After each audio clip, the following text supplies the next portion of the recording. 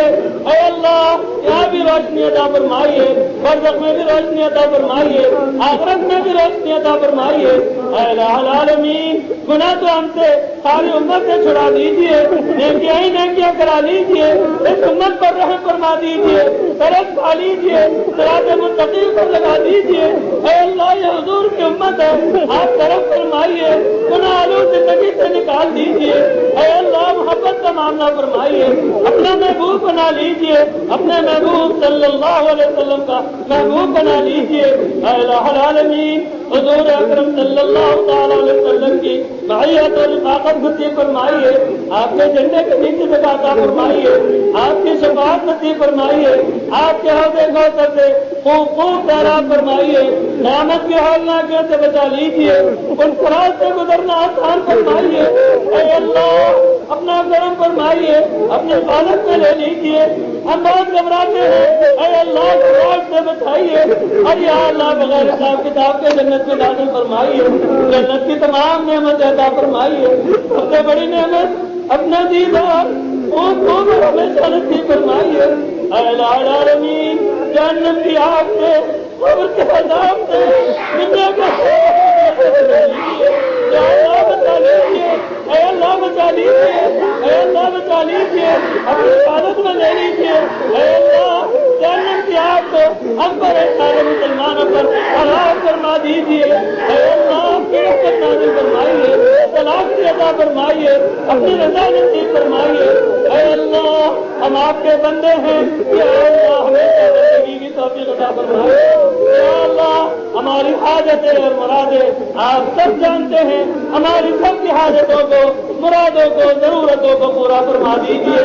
اے اللہ مجھے بھی ان نعمان کو تمام بیماروں کو صحت کامل عطا فرمائیے، اور جتنے بھی روحانی بیمار ہیں گمراہی میں مبتلا ہیں، اے اللہ ہمیں بھی ہدایت دیجیے، یا اللہ پریشان حالوں کو پریشانیوں سے نجات نصیب فرمائیے، بے دینوں کو دیندار بنا دیجیے، گناہگاروں کو نکوکار بنا دیجیے، اے اللہ گناہگاروں کو نکوکار بنا دیجیے، حضور کے امتی ہیں لاج رکھ لیجیے، لاج رکھ لیجیے، یا اللہ درگزر کا معاملہ فرمائیے، یا اللہ ہم سب سے راضی ہو جائیے، ہم سب کو اپنے سے راضی کر لیجیے، یا اللہ اپنا قرب خاص عطا فرمائیے، قرب صاحب عطا فرمائیے، روح فرما دیجیے، خاص فرما دیجیے، نامرادی سے بچا لیجیے، جب تک زندہ رکھے اسلام پر ایمان دائم اور مضبوط رکھیے، اور جب دنیا سے اٹھائے خاتمہ ایمان پر فرمائیے، اور عزت کی موت عطا فرمائیے، اے الہ العالمین اپنا کرم فرمائیے،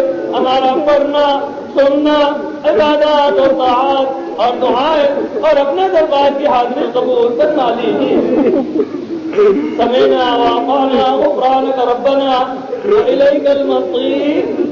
وصلى الله تعالى على خير خلقه سيدنا محمد وعلى آله وأصحابه أجمعين، آمين برحمتك يا أرحم الراحمين.